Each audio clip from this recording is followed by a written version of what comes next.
Cinema பாட்டும் memory ஆகுது. இது சப்ஜெக்ட் மட்டும் ஏன் மெமரி ஆக மாட்டேங்குது? நான் இன்னைக்கு பெரிய ப்ரொஃபசர் தான். என்னுடைய கார் ஏதோ அங்க நிக்குது. என்னுடைய ஓன் கார், என்னுடைய ஓன் ஹவுஸ், என்னுடைய ஓன் எல்லாமே எனக்கு இன்னைக்கு ஓன்ல இருக்கு. எல்லாமே நான் படிச்ச படிப்பால வந்தது. ஆனா ஒரு சினிமா பாட்டு மனப்பாடம் பண்ணி ஒன்னும் சம்பாதிச்சது இல்ல. நான் எந்த பாட்டை மனப்பாடம் பண்றேனோ அந்த படம் எடுத்தவன் தான் அதை சம்பாதிப்பான். அவன் சம்பாதிக்கணுமா நான் சம்பாதிக்கணுமா நான் தான் முடிவு பண்றேன். என்னுடைய மாச சம்பளம் யூஜிசி ஸ்கேல் 1,65,000 ரூபாய் மட்டும் கையில வரும் மாசத்துக்கு. 2 hour தான் கிளாஸ். 12 CL, 15 ML, 20 EL, private affairs, அப்புறமா செமஸ்டர் ஹாலிடேஸ்லாம் பார்த்தோம்னா ரொம்ப குறைஞ்ச நாள் தான் வேலை.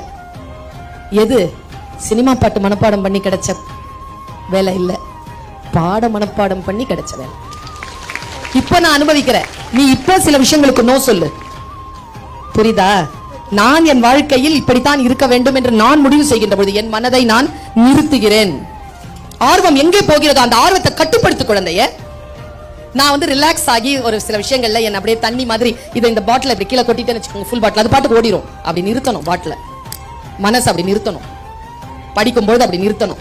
நான் ஒன்னு சொல்றேன், இந்த உலகத்திலேயே ஒரே ஒருத்தர் தான்ப்பா நம்மளை காப்பாற்ற முடியும், அது நாம மட்டும்தான். நான் சொல்றதெல்லாம் கூட கரைஞ்சு போயிடும். உன்னை நீ தான் காப்பாத்திக்க.